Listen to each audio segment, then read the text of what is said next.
The stunned disbelief on my son's face when he discovered the house he'd secretly sold while I was fighting pneumonia had already been legally transferred into an irrevocable trust is a memory I'll carry to my grave. In that moment, standing in my own living room surrounded by sold paperwork I never signed, I watched years of careful manipulation crumble before my eyes.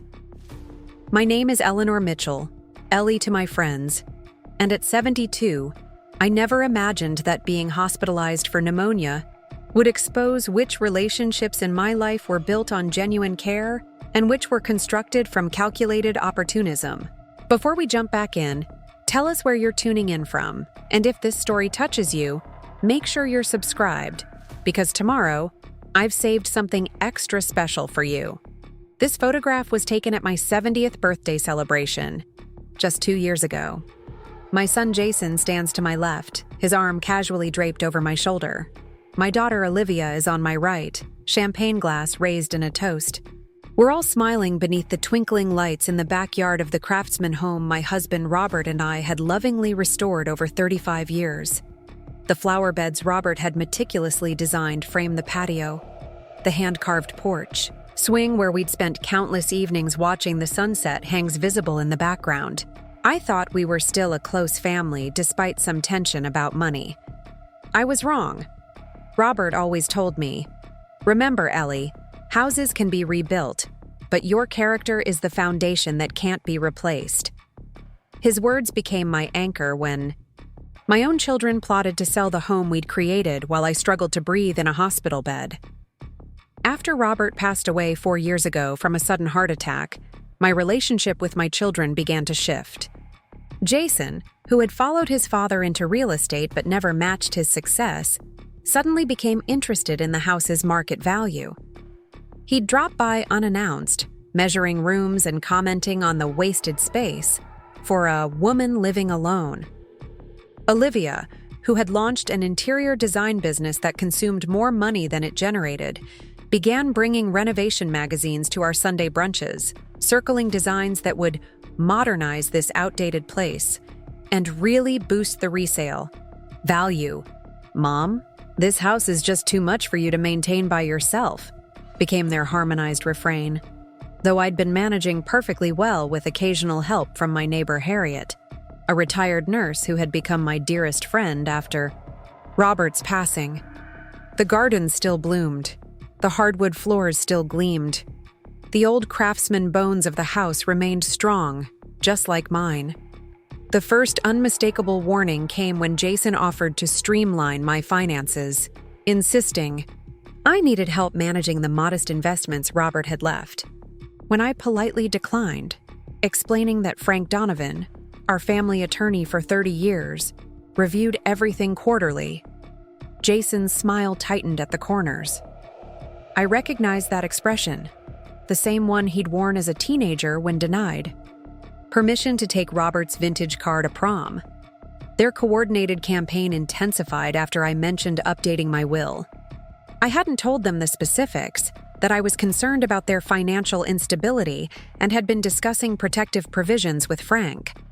Suddenly, both children became extraordinarily attentive. Olivia called daily. Jason began handling small home repairs without being asked. They took turns driving me to appointments, always insisting on coming inside. "Just to make sure everything is explained clearly, Mom." What they didn't know was that Robert and I had long worried about Jason's series of failed business ventures and mounting debt, and Olivia's tendency to live well beyond her means.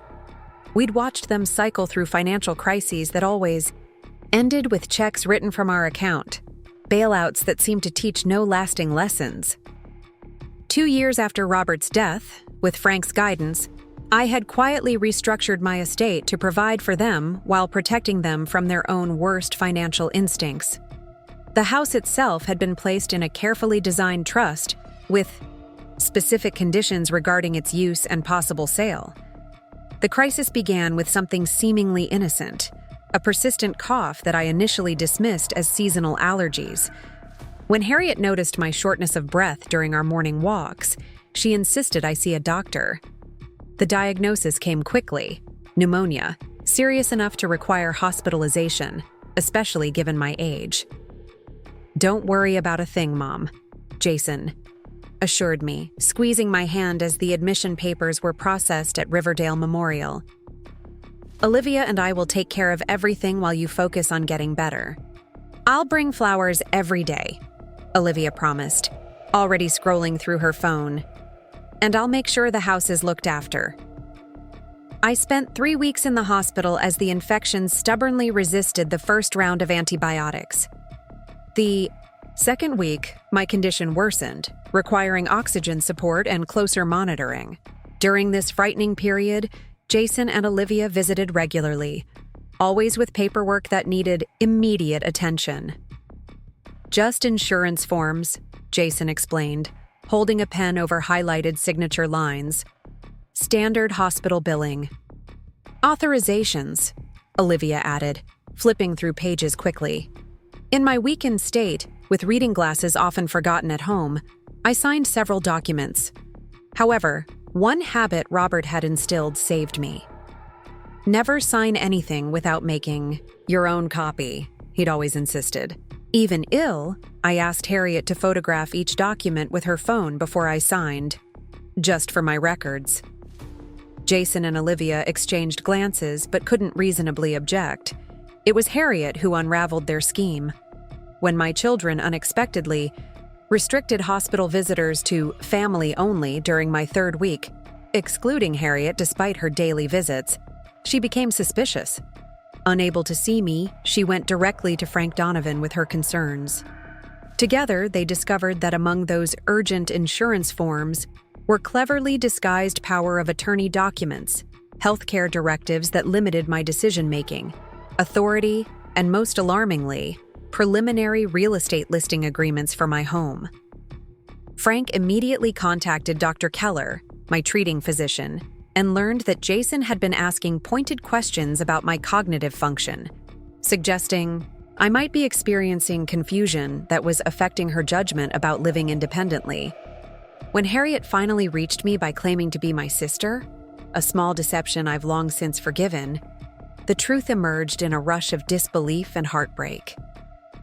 "Ellie, they're selling your house," she said without preamble. "Frank has seen the listing online. There's already an open house scheduled for this weekend." Getting discharged proved unexpectedly complicated. When I informed the nursing staff I was ready to leave, the floor supervisor appeared with a concerned expression. "Mrs. Mitchell, your children have indicated you'll be transferring to Riverside Assisted Living for convalescence. The discharge paperwork is being prepared for tomorrow." "I've made no such arrangements," I replied, my librarian's voice returning with surprising strength. "And unless there's a court order I'm unaware of, I'm perfectly capable of making my own healthcare decisions."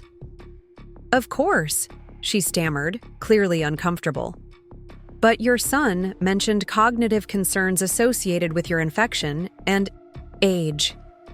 "I'd like to speak with Dr. Keller immediately," I requested, my hands only slightly shaking. "And please contact Harriet Wilson. She'll be driving me home today." "Doctor." Preparing and narrating this story took us a lot of time, so if you are enjoying it, subscribe to our channel. It means a lot to us. Now back to the story. Keller, to her credit, appeared mortified when she realized how my medical condition had been mischaracterized. After a brief cognitive assessment that I passed with flying colors, she signed my discharge papers with apologies and a prescription for antibiotics. "Your pneumonia is responding well to treatment, Mrs. Mitchell," she assured me. "There's absolutely no medical reason you can't recover at home with appropriate support." Harriet was waiting in her sensible blue sedan when I emerged from the hospital. As we drove through the familiar streets of Riverdale toward the historic district where my craftsman home had stood for over a century, my determination solidified. The betrayal hurt deeply, but beyond the emotional pain lay something more fundamental: the violation of my autonomy, the presumption that my age made me suitable for manipulation. We turned onto Maple Street and I gasped. A sold sign stood prominently in my front yard. Through the bay windows, I could see unfamiliar furniture had replaced my beloved pieces. The porch swing, the one Robert had carved by hand for our 25th anniversary, was gone. Inside, I found Olivia directing a staging crew. Her expression upon seeing me shifted from shock to poorly concealed panic. "Mom, what are you doing here? You're supposed to be moving to Riverside tomorrow. We've arranged everything." "It seems there's been a misunderstanding," I replied, surveying my transformed living room. "Would you care to explain why my home appears to have been sold without my knowledge or consent?" Jason arrived minutes later, clearly alerted by his sister. He entered with the confident stride of someone accustomed to controlling situations through sheer force of personality. "Mom, you need to go back to the hospital. We've made arrangements for your care at Riverside. This house is too much for you now, especially after being sick. The doctor agreed you shouldn't be living alone anymore." "Which doctor would that be?" I asked calmly. "Because Dr. Keller just discharged me with a clean bill of health apart from finishing my antibiotics." "The respiratory specialist," he said vaguely, then switched tactics. "Mom, be reasonable. This neighborhood is becoming less safe for seniors. The stairs are a hazard. The maintenance is endless. We're just looking out for your best interests." "Jason's real estate business is underwater," Harriet said quietly from beside me. "He's been trying to secure loans using inflated projections. The bank denied his last application." "You don't understand the pressure I'm under," Jason exploded, his carefully constructed facade crumbling. "Dad's life insurance is long gone. My investment properties are mortgaged to the hilt, and this house is sitting on land worth nearly $1 million while you rattle around in it alone. So your solution was to falsify documents, sell my home of 35 years without my consent, and place me in assisted living?" I asked, still struggling to comprehend the magnitude of their betrayal. What they didn't know, what Robert and I had arranged years ago with Frank's expert guidance, was about to completely upend their scheme. But as I stood in my partially staged living room confronting my children's breathtaking betrayal, I couldn't yet bring myself to deliver the final piece of information that would end their plans once and for all. The tension in the room was thick enough to slice with a garden trowel as Jason paced angrily, and Olivia nervously adjusted and readjusted the throw pillows on a sofa I'd never seen before. The staging crew had tactfully retreated to the sunroom, pretending to be busy while clearly eavesdropping on our family drama. Jason's outburst about his financial troubles had stripped away the pretense that their scheme was motivated by concern for my welfare. I used the authoritative tone I'd perfected during 30 years of maintaining library order to address the strangers in my home. "I believe it would be best if the staging crew takes a break while we sort out this family matter." To my mild surprise, they immediately began gathering their equipment. Something in my voice or expression must have conveyed that this situation had moved well beyond interior decorating concerns. When the front door closed behind the last stager, an uncomfortable silence descended upon the three of us. Harriet remained steadfastly by my side, her presence providing both practical and emotional support in a way my own children had utterly failed to do. Though she was my age, her nurse's training showed in her attentive stance, ready to assist if my recent illness caused any weakness. "Let me understand this clearly," I said, breaking the silence. "You fabricated concerns about my mental competence, attempted to get medical endorsement for these fabrications, forged my signature on real estate documents, sold my home, and planned to move me into assisted living, all because Jason has financial problems? It's not that simple, Mom," Olivia protested, though her voice lacked conviction. "We were worried about you living alone in this big house, especially after you got so sick. The money from the sale would have provided for your care and conveniently solved Jason's financial crisis," I finished for her. "How much of the proceeds were actually earmarked for my care, Olivia? Or was that just a convenient justification?" Their uncomfortable glances at each other told me everything I needed to know. "We would have made sure you were comfortable," Jason insisted, though he couldn't quite meet my eyes. "Riverside has very nice accommodations." Accommodations I never agreed to, I pointed out. Accommodations I was tricked into under the guise of medical necessity. Accommodations that were meant to be permanent without my knowledge or consent. The doorbell's chime interrupted what promised to be another round of hollow justifications. Harriet moved to answer it, returning moments later with Frank Donovan, who carried his familiar worn leather portfolio under his arm. His presence seemed to instantly deflate Jason's defensive posture. "Mrs. Mitchell," Frank greeted me formally, though the warmth in his eyes conveyed his relief at seeing me home and apparently well. "I'm glad to see you've been able to return to your residence." His deliberate use of legal terminology wasn't lost on anyone in the room. "What are you doing here?" Jason demanded, his tone shifting from defensive to hostile. "This is a family matter." "I'm here in my capacity as Mrs. Mitchell's attorney," Frank replied calmly, "and also as the trustee of the Mitchell Family Trust, which makes this very much my concern." He turned to me. "I've brought the documents you requested, Eleanor."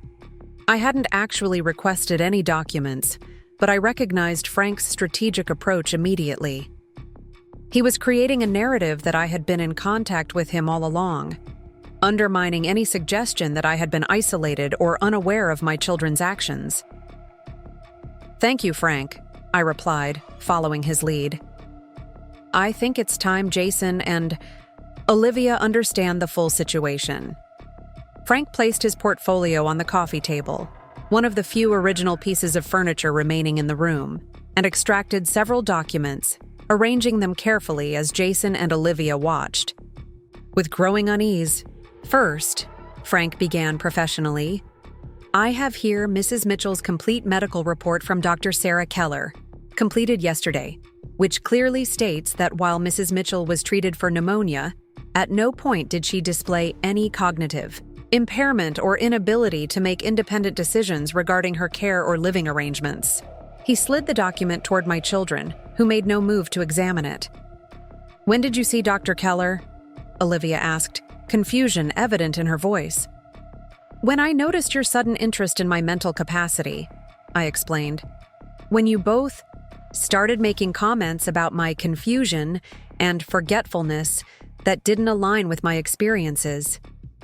Your father always taught me to trust my instincts when something feels wrong," Frank continued, producing another document.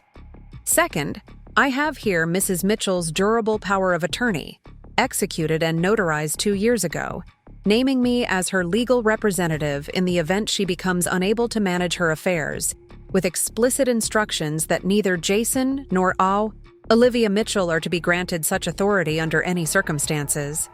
The shock on my children's faces would have been almost comical if the situation weren't so painful. "Dad agreed to that?" Jason asked incredulously. "Your father not?" "Only agreed," he insisted. I told him quietly. "He loved you both very much, but he had no illusions about your financial judgment." Frank laid out a third document. "Further, I have here certification that all documents purportedly signed by Mrs. Mitchell in the past 3 weeks are being formally challenged as obtained under false pretenses or duress, and potentially forged. I've already spoken with the hospital administration regarding the circumstances under which these signatures were obtained." Olivia paled visibly. "They told you about the paperwork?" "People often become remarkably forthcoming when faced with potential liability for facilitating elder abuse," Frank observed dryly. But it was the final document Frank produced that truly silenced the room. "Lastly, and perhaps most relevantly to your current project," he said, sliding forward a deed, "I have here the property transfer executed 2 years ago, transferring ownership of this house from Eleanor Mitchell personally into the Mitchell Family Preservation Trust with highly specific conditions regarding its use and disposal." Jason snatched up the document, scanning it with increasingly frantic eyes. "This can't be legal. The house has been in Mom's name since Dad died." "The house was in my name," I corrected him gently. "Past tense. Your father and I arranged the transfer well before his death, with the execution date set for 2 years after his passing. He wanted to ensure I would always have a safe home, regardless of any pressures that might emerge. "What does this mean?"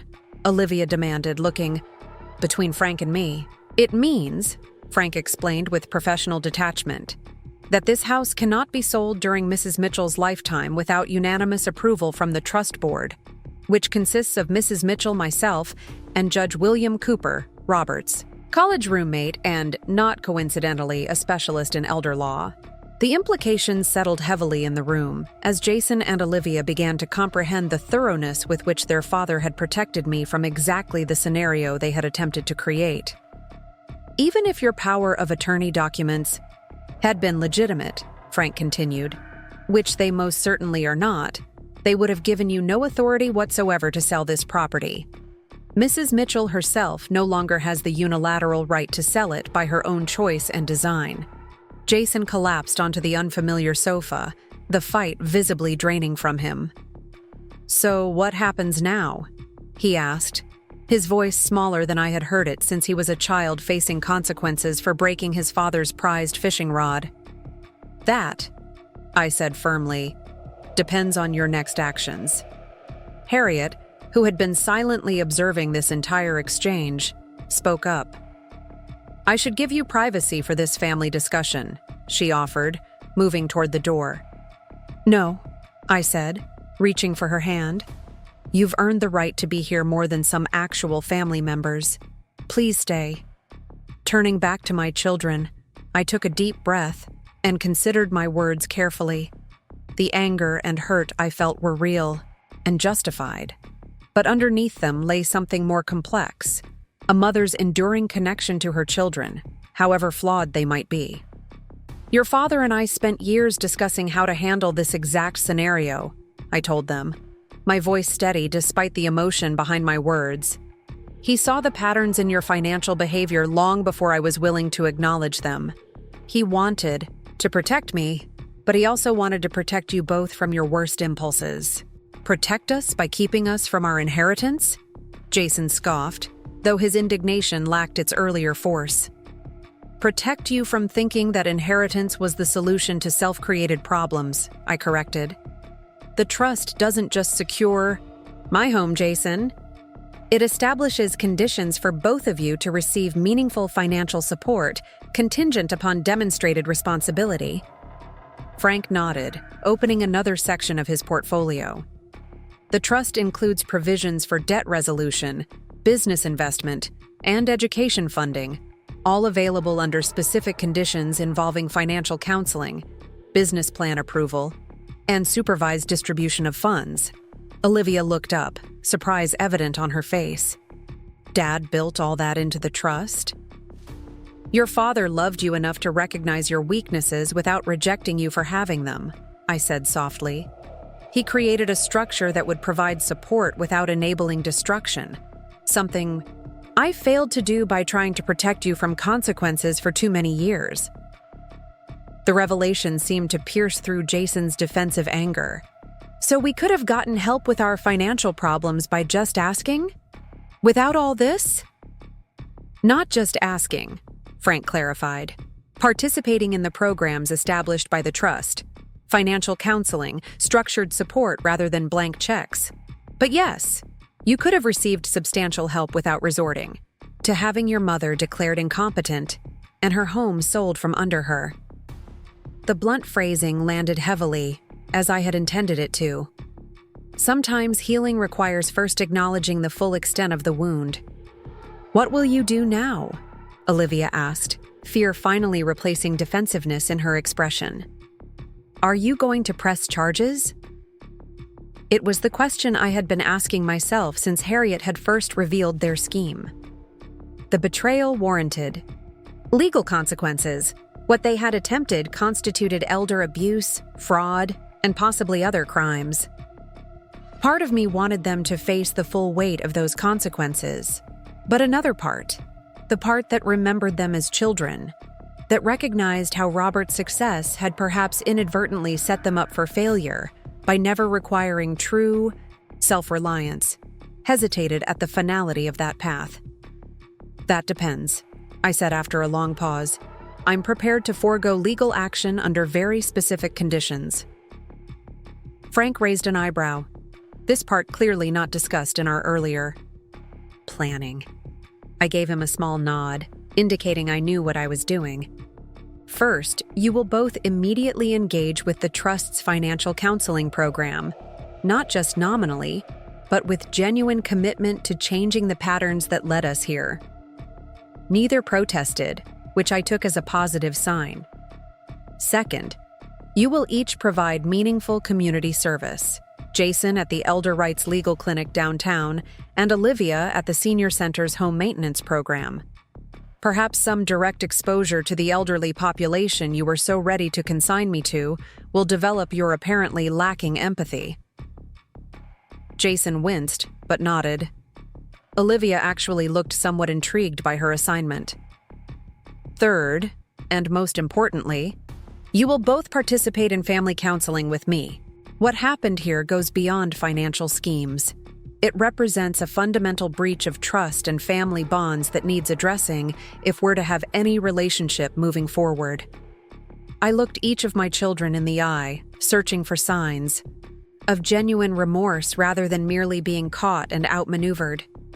What I saw was complex, shame certainly, but also confusion and hurt that suggested their moral compasses weren't entirely broken, just severely miscalibrated. I don't know if our relationship can be repaired, I admitted honestly, but your father would have wanted us to try. The question is whether you're willing to do the difficult work that requires. The silence that followed was weighted with decades of family history, recent betrayal, and the uncertain possibility of redemption. For the first time since discovering their scheme, I saw something in both their expressions that gave me pause. Not justification or defensive anger, but the dawning recognition of how thoroughly they had violated something precious and potentially irreplaceable. It would be months before I knew whether that recognition was the beginning of genuine change or merely another manipulation. But as Frank gathered his documents and Harriet squeezed my hand in silent support, I felt a surprising sense of peace amidst the pain. My home was secure, my autonomy was protected, and the wisdom of my late husband and my own instincts had combined to guide me through perhaps the most difficult challenge of my life. The choice is yours, I told my children as Frank prepared to leave. But choose quickly. My patience, unlike my legal options, has an expiration date. 3 months after the confrontation in my living room, I sat in Dr. Marianne Foster's waiting area, mentally preparing for another family counseling session. The tastefully appointed office, with its calming green walls and comfortable furniture, had become a familiar setting for the most difficult conversations of my life. Harriet, who had driven me as she did every week, squeezed my hand supportively. "How are you feeling about today?" "Cautiously optimistic," I replied, the phrase having become something of a mantra during these months of tentative rebuilding. Jason had actually called yesterday to confirm the time without being reminded, a small gesture, but significant from a son who had once orchestrated my involuntary placement in assisted living. These incremental changes, a spontaneous phone call, an unsolicited offer to repair the garden fence, Olivia bringing lunch without an agenda beyond spending time together, had begun to accumulate into something that, while not yet trust, was at least movement in that direction. The door to Dr. Foster's inner office opened, and she greeted me with her usual warm professionalism. "Eleanor, good to see you. Jason and Olivia are already here." I nodded to Harriet, our established signal that I was okay proceeding alone, and followed Dr. Foster into the room where my children waited. The seating arrangement told its own story of our evolving dynamics. 3 months ago, they had huddled, together on the sofa like co-conspirators. Today, they sat in separate chairs, each having gradually developed individual accountability rather than their previous united front. "Before we begin," Dr. Foster said once I was seated, "I'd like to acknowledge that today marks 3 months since you started this process. That's a significant milestone in family reconciliation work. Jason shifted uncomfortably in his chair, still finding these sessions challenging despite his consistent attendance. Olivia, who had adapted more readily to the therapy format, nodded in agreement with Dr. Foster's observation. "Eleanor, would you like to open by sharing your reflections on these 3 months?" Dr. Foster prompted. I took a moment to organize my thoughts, aware that my words carried significant weight in this delicate rebuilding process. 3 months ago, I discovered my children had attempted to sell my home while I was hospitalized and planned to place me in assisted living without my consent. I began directly, using the clear language Dr. Foster had encouraged rather than softening the reality of what had happened. Today, I'm sitting in a room with them voluntarily, which represents progress I wasn't certain was possible.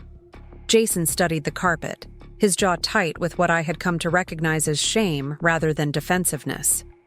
Olivia's eyes glistened with unshed tears. "I've seen efforts from both of you," I continued. "Jason, your work at the Elder Rights Legal Clinic has changed something in your perspective. Olivia, your reports from the senior center show genuine engagement rather than just checking a box. These weren't easy commitments to make or keep." "It's the least we could do," Olivia said quietly. "After what we tried to—" She stopped, still struggling with directly naming their actions.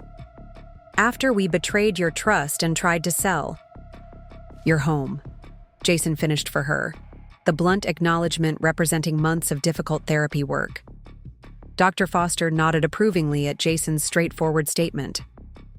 "That kind of direct accountability is important. How does it feel, Jason, to name the actions so clearly?" "Terrible," he admitted, "but necessary. I can't change something I won't even acknowledge doing." This too marked significant progress from the angry, defensive man who had first entered therapy under duress, viewing it merely as a way to avoid legal consequences. "I'd like to discuss something specific today," I said, redirecting the conversation to a topic I'd been contemplating for weeks. "I want to talk about your father's foresight and what that means for our family moving forward." Both Jason and Olivia straightened slightly, their father's memory still evoking complicated emotions. Robert had been gone for 4 years, but his protective measures had proven just how well he had understood the family dynamics. "Dad knew exactly what would happen," Olivia observed with a hint of bitterness. "He predicted we would try to sell the house out from under you." "He understood patterns," I corrected gently. "Your father watched both of you struggle with financial management from your teenage years onward. He saw Jason's business ventures collapse from overextension and Olivia's design business consume more capital than it generated. Rather than becoming defensive as they once would have, both listened with reluctant acknowledgement. But what I've come to appreciate," I continued, "is that he created the trust not just to protect me, but as a safety net for you both as well. He could have simply written you out of his will or left everything to charity. Instead, he built a structure that would force the growth he knew you both needed." Dr. Foster leaned forward slightly. "That's an interesting perspective, Eleanor. You're suggesting Robert's arrangements were actually an act of care rather than just control." "Exactly," I nodded. "Which is why I've made a decision about the next phase of our relationship and the trust's implementation." The tension in the room shifted, both my children visibly bracing themselves for what might be coming. "Frank has confirmed that both of you have fully complied with the financial counseling requirements for these past 3 months. Jason, your debt management plan has been approved by the trust committee. Olivia, your business restructuring proposal has been reviewed and found viable." Their surprise was evident. Neither had known their participation was being formally evaluated against the trust's requirements.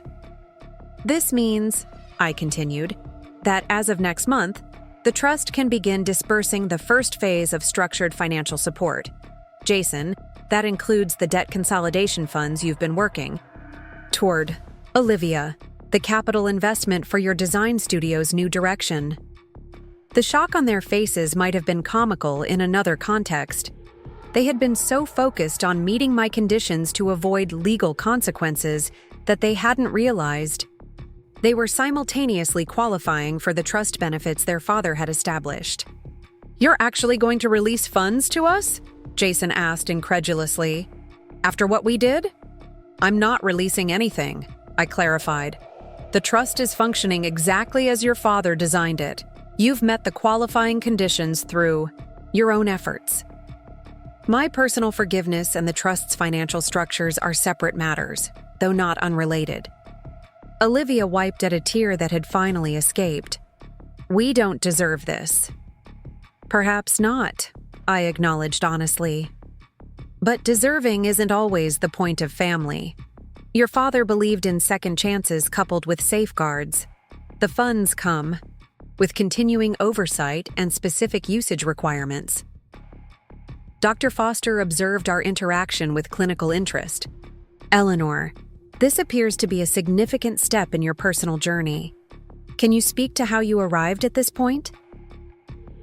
I considered the question carefully, aware that my children were listening intently for insights into my thought process. "Three things have guided me," I replied after a moment. "First, Robert's wisdom that houses can be rebuilt, but character is the foundation that can't be replaced.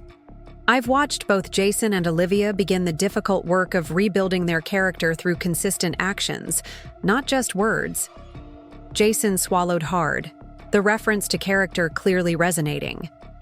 "Second, I've thought deeply about what Robert would want. He created a system of consequences coupled with opportunity, not punishment for its own sake, but accountability with purpose." "And third," Dr. Foster prompted when I paused. "Third, I've recognized that holding on to anger, however justified, would ultimately diminish my life more than it would impact theirs. I'm not interested in punishment that serves no constructive purpose." Olivia leaned forward. "Does this mean you forgive us?" The directness of her question took me by surprise, though it shouldn't have. Throughout her childhood, she had always been the one to seek explicit resolution to conflicts, uncomfortable with ambiguity. "Forgiveness isn't a single moment," I said carefully. "It's a process. I'm choosing to move in that direction rather than its opposite. But trust and forgiveness aren't the same thing. Trust will take much longer to rebuild, if it ever fully can be." Dr. Foster nodded approvingly at the nuanced response. "That's a very healthy distinction to make, Eleanor." The remainder of the session focused on practical next steps, continuing our weekly counseling, establishing clearer boundaries for our rebuilding relationship, and discussing how the trust disbursements would function in practical terms. As we prepared to leave, Jason asked a question that revealed just how much he was still processing the consequences of their actions. "Mom, do you ever think about what would have happened if Dad hadn't set up the trust? If you hadn't had Frank and Harriet to help you?" The question sent a chill through me, forcing me to confront the vulnerability that all older adults face, particularly those without financial resources or strong support networks. "I think about it every Tuesday and Thursday afternoon," I replied, their confusion evident until I explained. "Those are the days I now volunteer at Riverside Assisted Living, working with residents who weren't as fortunate as I was. People who really were placed there by family members who saw them as burdens rather than people." The shock on their faces confirmed they hadn't known about this newest addition to my weekly routine. "You volunteer at the facility we tried to..." Jason couldn't even complete the sentence. "Life offers strange symmetry sometimes," I acknowledged. "Many of the residents there have stories similar to what mine could have been.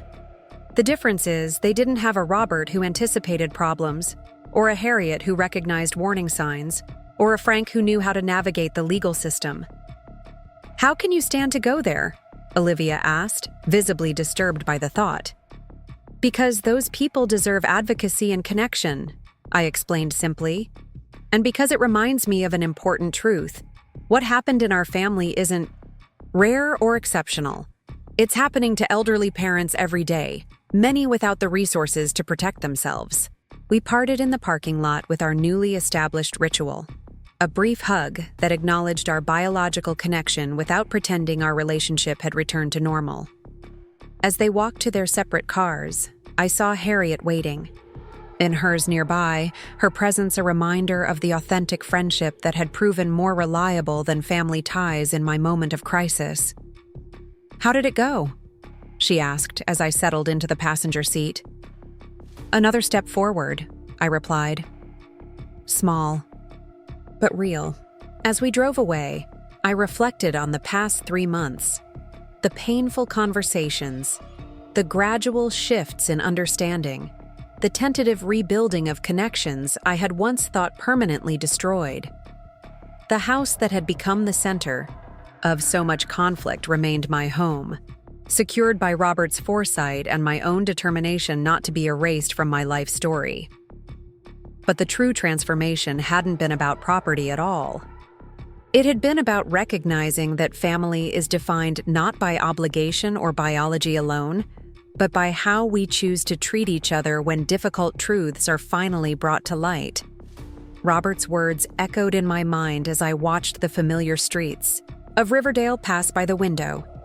Houses can be rebuilt, but your character is the foundation that can't be replaced.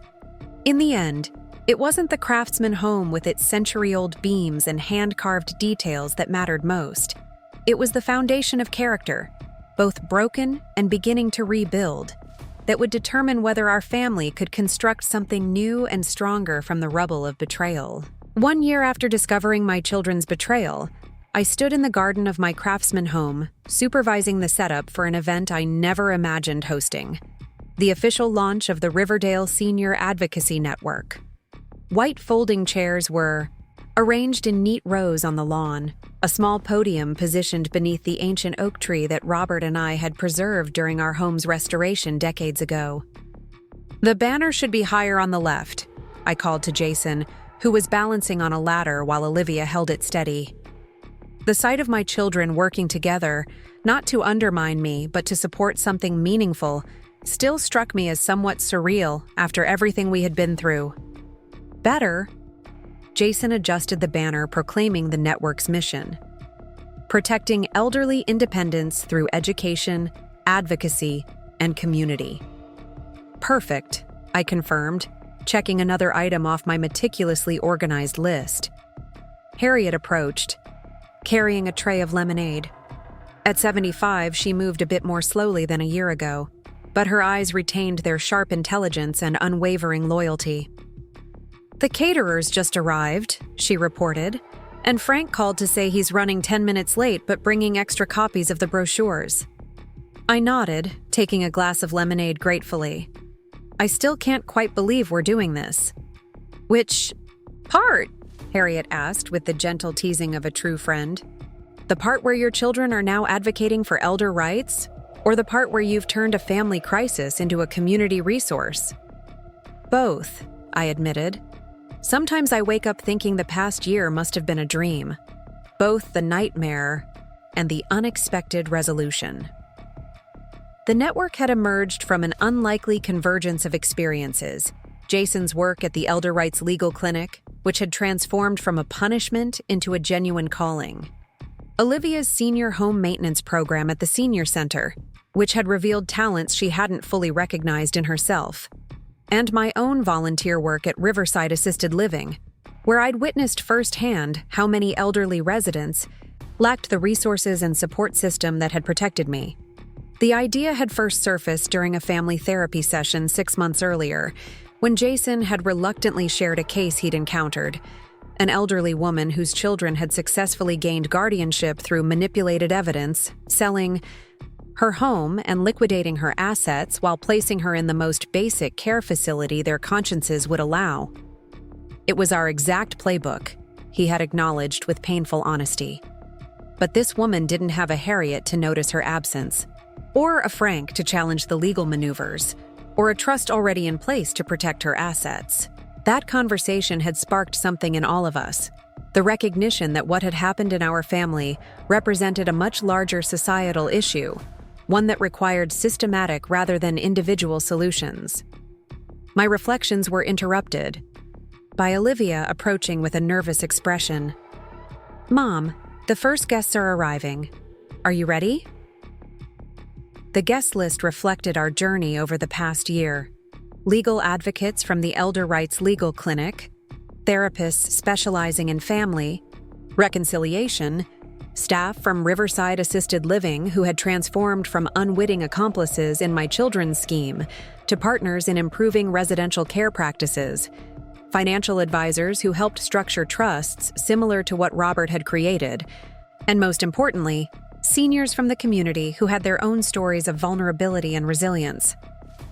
"As ready as I'll ever be," I replied, smoothing my dress, a vibrant blue I had chosen deliberately, rejecting the subtle neutrals my children had once tried to outfit me in to project appropriate elderly docility. As guests began filling the chairs on my lawn, I took a moment to appreciate the appropriateness of this venue. This house, the very property my children had tried to sell from under me, had become not just a symbol of protection, but a headquarters for advocacy. The irony wasn't lost on any of us. Frank arrived, slightly breathless from rushing, and joined me near the podium. "Everything looks wonderful, Eleanor. Robert would be proud, not just of the network, but of how you've handled everything." His mention of Robert brought a familiar, bittersweet pang. "I think about him every day during this process," I admitted, how he anticipated the problem but could never have imagined this particular solution. As the ceremony began, I watched Jason take the podium first, a deliberate choice we had all agreed upon during planning. He needed to own his past actions publicly before we could credibly move forward with advocating for others. "Welcome," he began, his voice steady despite the vulnerability of the moment. Most advocacy organizations have inspirational origin stories. Ours begins with something much darker. My sister and I attempted to have our mother declared incompetent and institutionalized so we could sell her home for our financial benefit.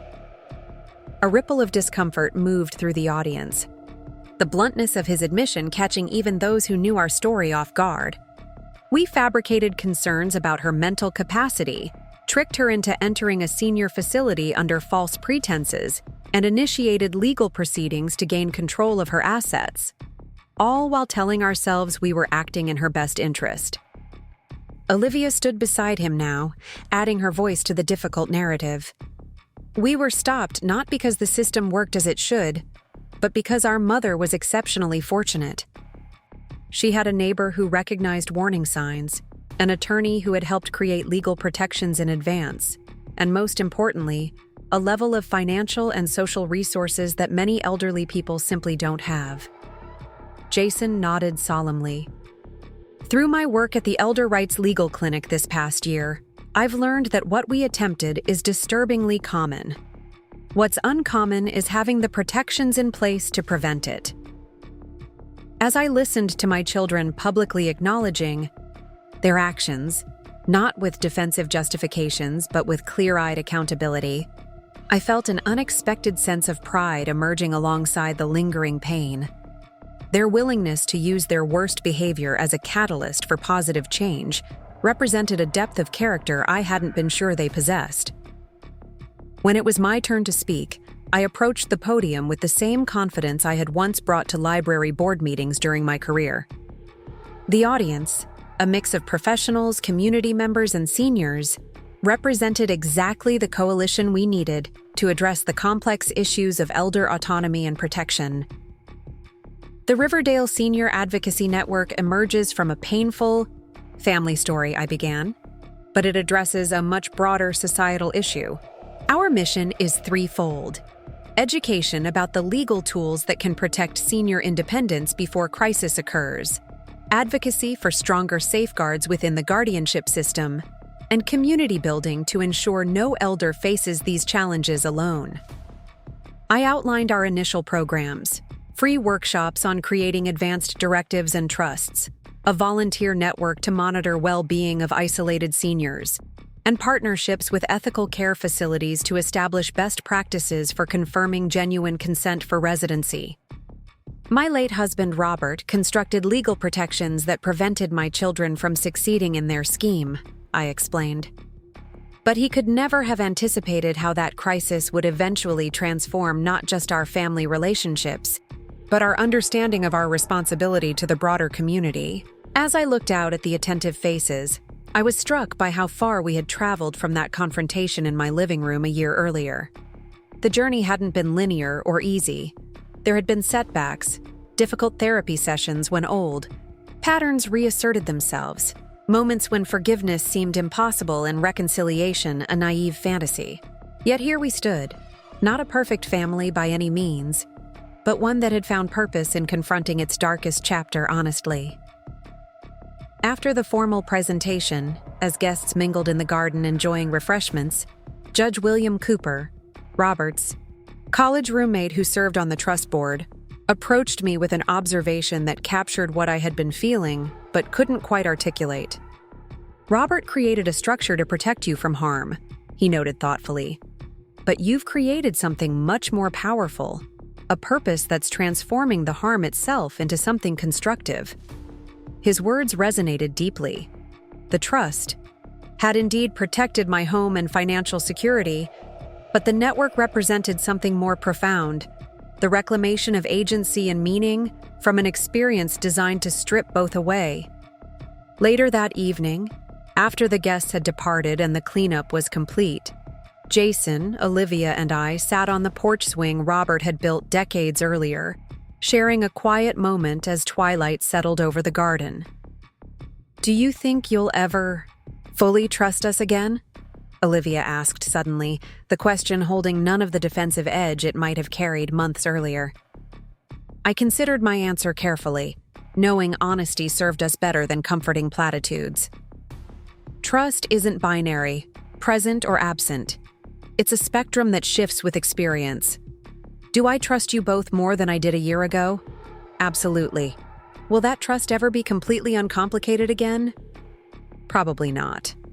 Jason nodded, accepting this assessment without argument. That's fair. More than fair, actually. But I do trust your commitment to the network, I added, acknowledging the genuine passion both had developed for our shared work. And I trust that you've learned from what happened in ways that have fundamentally changed you. We sat in contemplative silence for a while, the porch swing creaking gently, before Olivia spoke again.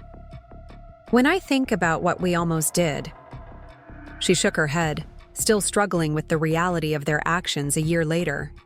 Focus instead on what we're doing now, I suggested. Your father often said that we can't change our worst mistakes, but we can ensure they're not the final word on our character. As they left that evening, returning to their own homes rather than plotting against mine, I realized that while forgiveness remained a complex, ongoing process, something equally important had emerged alongside it: respect. Not the automatic deference they had once been taught children owed parents, but a deeper recognition of personhood and agency that transcended family roles entirely. Harriet called later that night, as she often did after family gatherings, offering the perspective of someone who had witnessed our journey from its darkest moment to this unexpected new chapter. "I keep thinking about that day I found you at the hospital," she remarked. "If someone had told me then that a year later your children would be launching a senior advocacy network from your living room, I'd have questioned their sanity."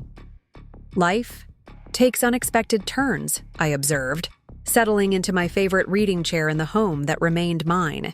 "That's putting it mildly," Harriet chuckled, "though I still maintain your late husband deserves significant credit for his foresight. That trust was masterfully designed." "Robert protected my home," I agreed, "but transforming our family crisis into something meaningful, that's a legacy we're building together, however improbably." After we hung up, I found myself wandering through rooms that had nearly been sold from under me, feeling grateful not just for their preservation, but for their evolution. This house had been many things over the decades: a young couple's fixer-upper project, a home where 2 children grew up, a widow's sanctuary after Robert's death, the target of my children's financial scheme, and now the birthplace of a network dedicated to preventing similar exploitation of others. Robert's wisdom about houses and character had guided me through the darkest days of betrayal. But what the past year had taught me was something equally important. Character itself isn't static. People capable of terrible actions can, under the right circumstances and with appropriate accountability, find their way to redemption not through words alone, but through sustained, meaningful action. As I prepared for bed that night, I reflected on the peculiar journey that had brought us here, how my children's worst behavior had ultimately led to perhaps their finest contributions, not because the end justified the means, but because they had finally understood that genuine atonement requires more than apology. It demands transformation. The house remained mine, secured by Robert's foresight and legal protections, but its meaning had expanded beyond personal sanctuary to become something Robert could never have anticipated: a headquarters for advocacy, a symbol of resilience, and most surprisingly, the setting for an improbable family redemption story none of us could have imagined a year before. 5 years had passed since that day I walked out of Riverdale Memorial Hospital to discover my children had listed my house for sale. At 77, I found myself sitting in the garden of that same craftsman home, watching my granddaughter Emma, Jason's daughter, setting up chairs for tomorrow's board meeting of the Riverdale Senior Advocacy Network. "Is this arrangement okay, Grandma Ellie?" she called, gesturing to the semicircle of seating positioned beneath the shade of the oak tree. "Perfect," I replied, marveling at how this young woman of 26 had become such an integral part of our network's work. Emma had been away at law school during her father's attempt to sell my house, returning to a family in crisis and transformation. Her initial shock and anger at her father's actions had gradually evolved into a passionate commitment to elder advocacy, eventually leading her to specialize in elder law. The network that had emerged from our family's darkest chapter had grown beyond any of our initial expectations. What began as a local initiative had expanded to 3 counties with a small but dedicated staff, operating from the converted garden shed behind my home. The irony wasn't lost on any of us. The property that Jason and Olivia had once schemed to sell had become the headquarters for an organization dedicated to preventing similar exploitation of other seniors. Harriet emerged from the house carrying a tray with iced tea, moving more slowly now at 80 but still insisting on hosting duties when we had visitors. Though we had offered her a paid position with the network multiple times, she had always declined, preferring to contribute as a volunteer and board member. "The caterer's confirmed for tomorrow," she reported, setting down the tray on the wrought iron table beside me. And Frank called to say the county commissioner finally responded about the proposed guardianship reform ordinance. They want a meeting next month. Frank Donovan, though officially semi-retired at 73, remained our network's legal backbone. His expertise had shaped our advocacy efforts in the legislative arena, pushing for stronger protections in the guardianship system that had so nearly been used against me 5 years earlier. When I called the meeting to order, the spring sunlight filtering through oak leaves overhead, I began with a tradition we had established years earlier, a reminder of our network's unusual origin story. The Riverdale Senior Advocacy Network exists because of a family crisis that could have ended in irreparable damage, I stated, watching attendees nod in recognition of our well-known beginning. Instead, it revealed a broader societal need for systems that protect seniors regardless of their personal circumstances or family dynamics. As I spoke those familiar words, I realized how profoundly my perspective had evolved over 5 years. What had begun as a personal trauma had expanded into a much larger mission. The house that had once been the focus of family conflict had become merely the setting for work that extended far beyond property or possessions. Later that evening, alone in the home that remained mine through Robert's foresight and my own determination, I reviewed notes from the day's productive meeting. The network's 5th anniversary gala was approaching, and we had ambitious goals for the coming year: expanding our legal clinic services, launching a new financial literacy program for seniors, and advancing the guardianship reform ordinance, now gaining bipartisan support. My phone chimed with a message from Emma. "Staying at the hospital tonight with Aunt Olivia. She asked me to tell you the doctor approved her attending the network gala next month if her condition remains stable. She says, some symmetry should be acknowledged in person." The message brought an unexpected smile, recognizing Olivia's characteristic directness even through her niece's relaying. 5 years earlier, I could never have imagined my daughter viewing her medical vulnerability as a form of symmetry to be acknowledged rather than hidden. A perspective that spoke volumes about our shared journey. As I prepared for bed that night, I found myself drawn to the antique jewelry box on my dresser, a gift from Robert on our 35th anniversary. Inside lay a small worn piece of paper on which I had written his words decades ago. The words remained unchanged, but my understanding of them had deepened immeasurably. Houses were indeed impermanent. Even this beloved craftsman home with its century-old beams and hand-carved details would eventually pass to new owners. But character, I had learned, was neither entirely permanent nor completely malleable. It existed in a more complex space, capable of terrible failures but also remarkable growth, revealing itself continually through choices made in moments both ordinary and extraordinary. 5 years after my children's betrayal had revealed the worst of their character, their ongoing efforts at redemption continued to reveal something different. Not perfection or complete transformation, but the sustained commitment to being better than their worst actions.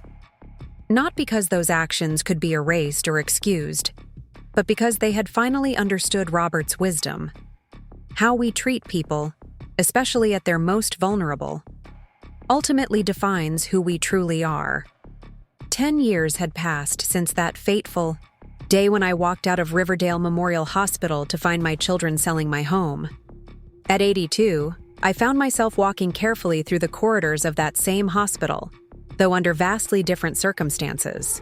The Riverdale Senior Advocacy Network was hosting its annual training for healthcare staff, and as founder, I had been asked to deliver the opening address.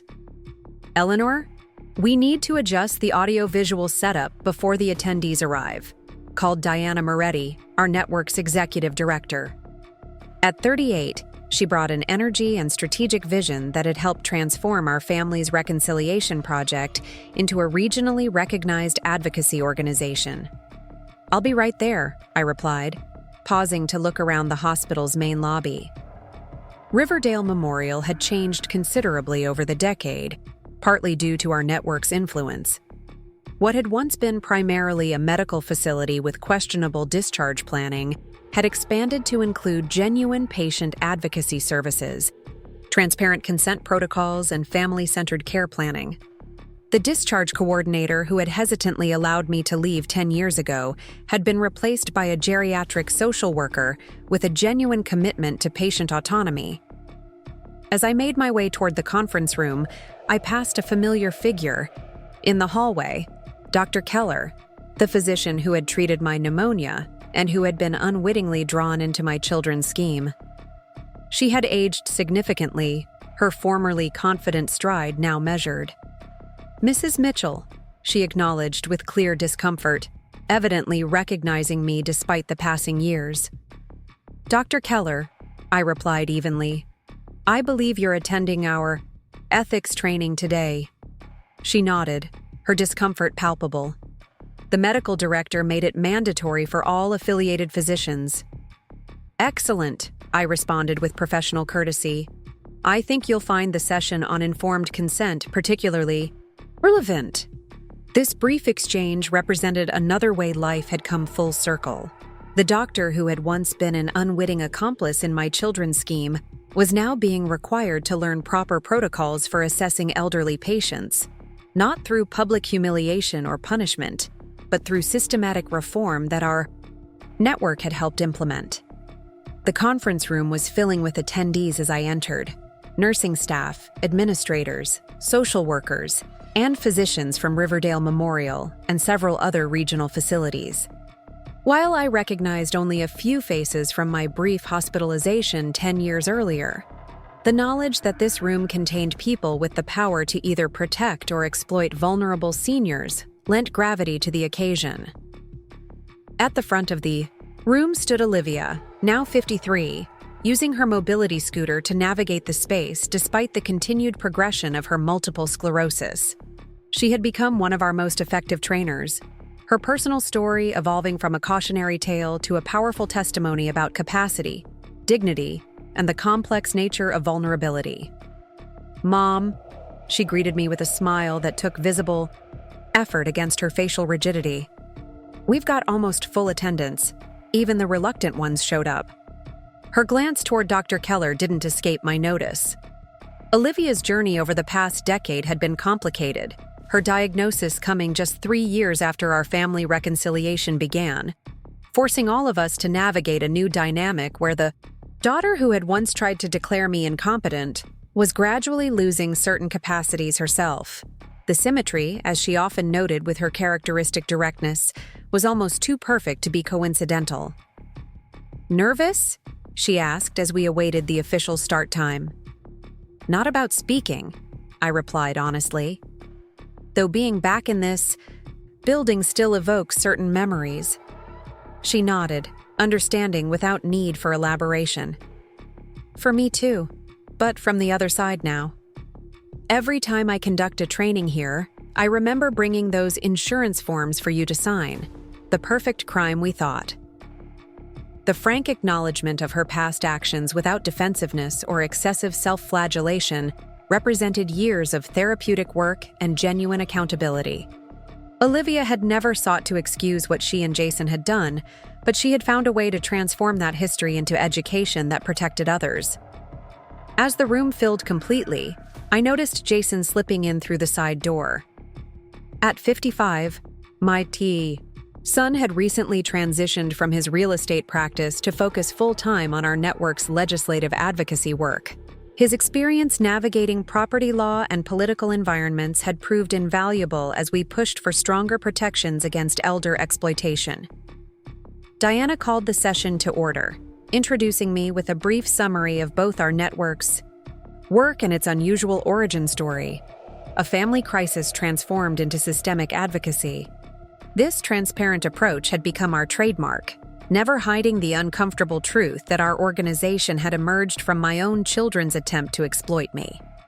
As I took the podium, I surveyed the audience of professionals whose daily decisions impacted the dignity and autonomy of seniors in their care. Some were clearly engaged and enthusiastic, others appeared to be fulfilling a mandatory requirement with minimal investment, and a few, like Dr. Keller, seemed distinctly uncomfortable with our focus on patient rights. 10 years ago, I began, I was brought to this hospital with pneumonia. While I was weakened and vulnerable, my children initiated a plan to have me declared incompetent, gain control of my assets, and sell my home for their financial benefit. The directness of this opening still created a ripple of discomfort, even among those who had heard our story before. Social conventions typically discourage such blunt acknowledgement of family betrayal. I'm not sharing this to elicit sympathy or to vilify my children, who are both now dedicated advocates for elder rights, I continued, gesturing toward Olivia at the side of the room and Jason in the back. "Emma, would you mind giving your grandmother and me a moment?" Harriet asked, settling into the chair beside me with a significant look I recognized immediately.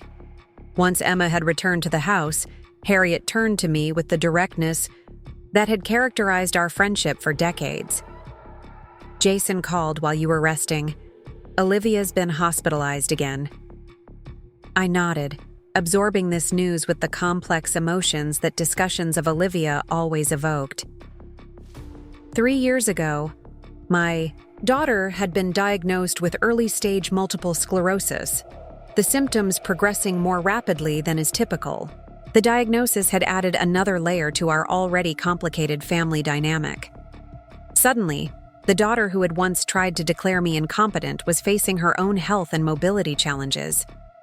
"Did he say how serious this time?" I asked, already reaching for my phone. Apparently a bad fall, possible concussion. Jason's with her now. He asked if you might visit tomorrow, though he understands if you prefer not to reschedule the board meeting. The irony of the situation wasn't lost on either of us.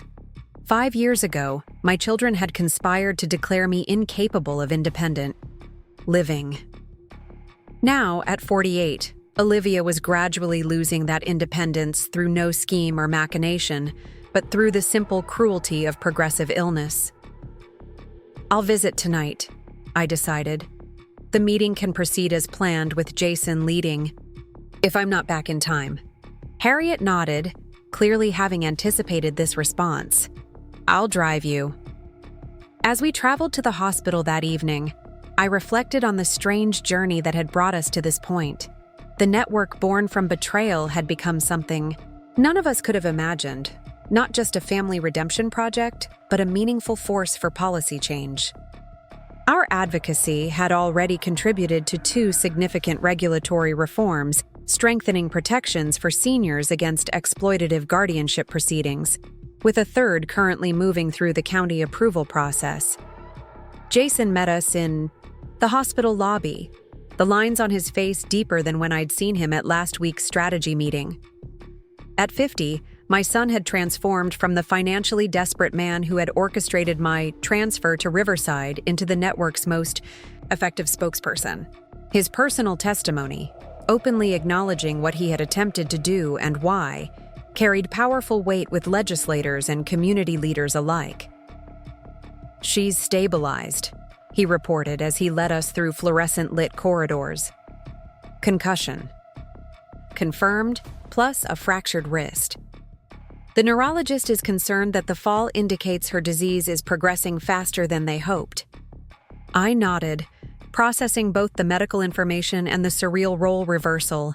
Here was my son, once so determined to control my care decisions, now updating me on his sister's condition with the weary expertise of someone who had become a reluctant healthcare advocate.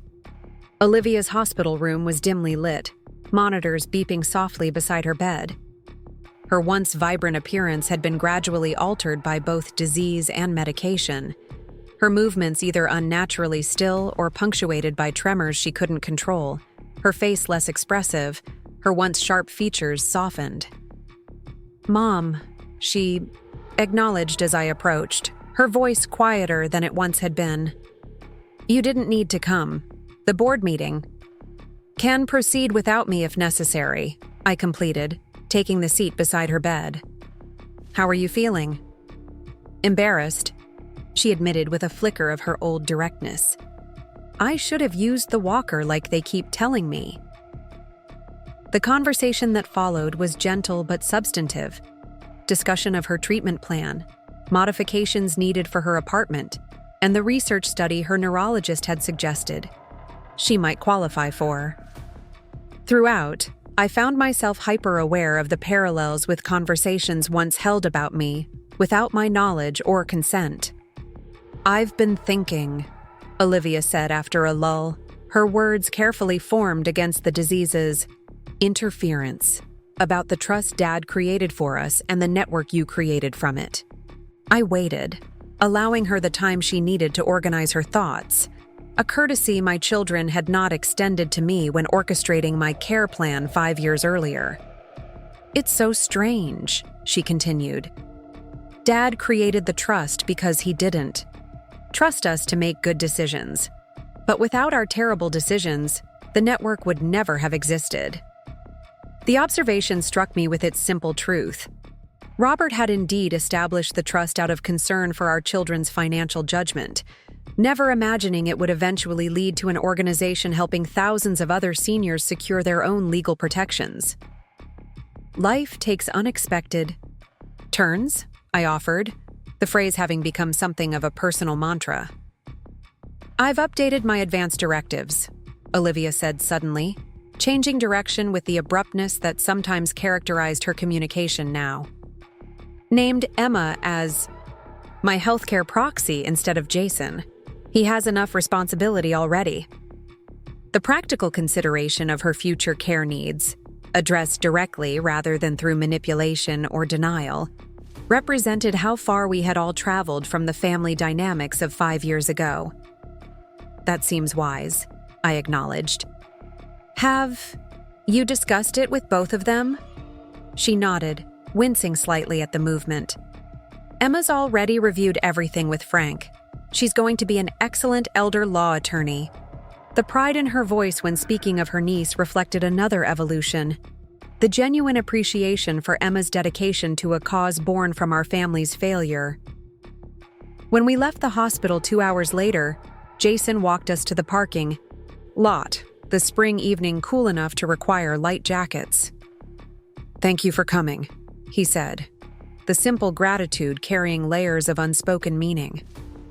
"I know hospital visits aren't exactly pleasant memories for you, given how we tried to—" He stopped, still finding it difficult to directly name their actions even after years of therapy and public advocacy.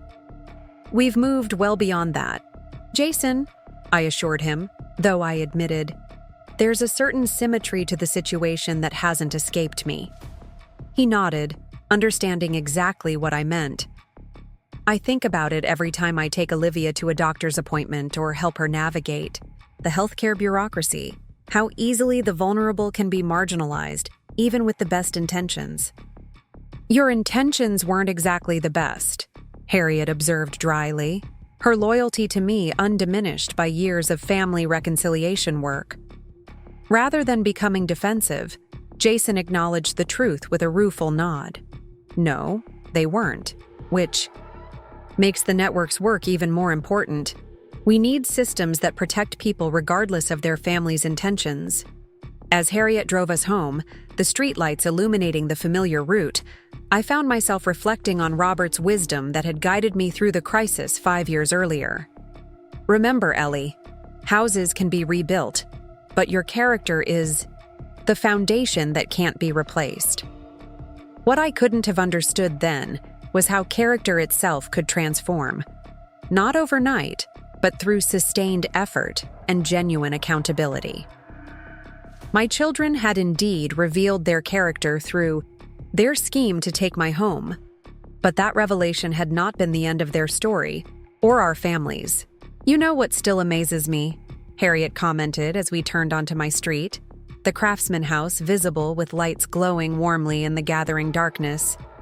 "How something good emerged from something so terrible. Not because the terrible thing was justified, but because you all chose to transform it into something meaningful." Her observation captured precisely what I had been contemplating. The network hadn't erased or excused what Jason and Olivia had done, but it had created purpose from pain, meaning from betrayal. The following morning, as board members gathered in my garden for our quarterly meeting, I surveyed the group with quiet satisfaction. Frank Donovan with his legal briefing prepared, Harriet organizing the agenda materials, Jason ready to present. Our legislative initiative updates, Emma eager to share insights from her law school elder clinic cases, and several community partners who had joined our cause along the way. Olivia's chair remained empty, but her presence was felt in the research initiative bearing her name.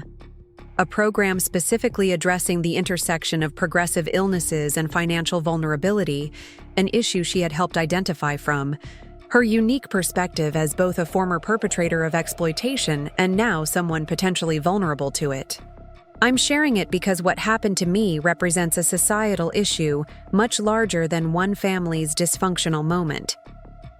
Over the next 20 minutes, I outlined the systematic vulnerabilities that enable elder exploitation, legal processes that favor efficiency over protection, medical assessments conducted without proper informed consent, financial systems that prioritize transactions over verification, and healthcare facilities that sometimes process discharges without ensuring genuine consent from the elder involved.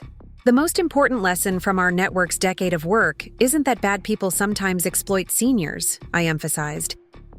It's that well-intentioned systems can enable that exploitation when they're not deliberately designed to prioritize elder autonomy and genuine consent. As I concluded my address and the day's training sessions began, I found myself reflecting on the strange symmetry of returning to Riverdale Memorial, not as a vulnerable patient, but as an advocate with the power to influence institutional practices. The building that had once represented my vulnerability now served as a classroom for reform. During the lunch break, I stepped outside to the hospital's healing garden, seeking a moment of quiet reflection. Harriet had been unable to attend today's training due to her own health challenges. At 85, she had recently undergone hip replacement surgery and was still in the rehabilitation phase. Her absence felt significant. She had been such a constant presence throughout this decade-long journey. I was surprised when Dr. Keller approached, her hesitation evident in every step.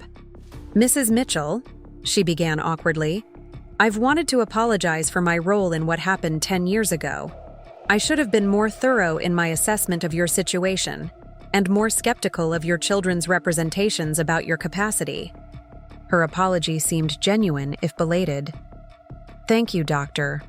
What matters most now is applying those ethics to your current patients." She nodded soberly. "Your network's work has changed practices significantly.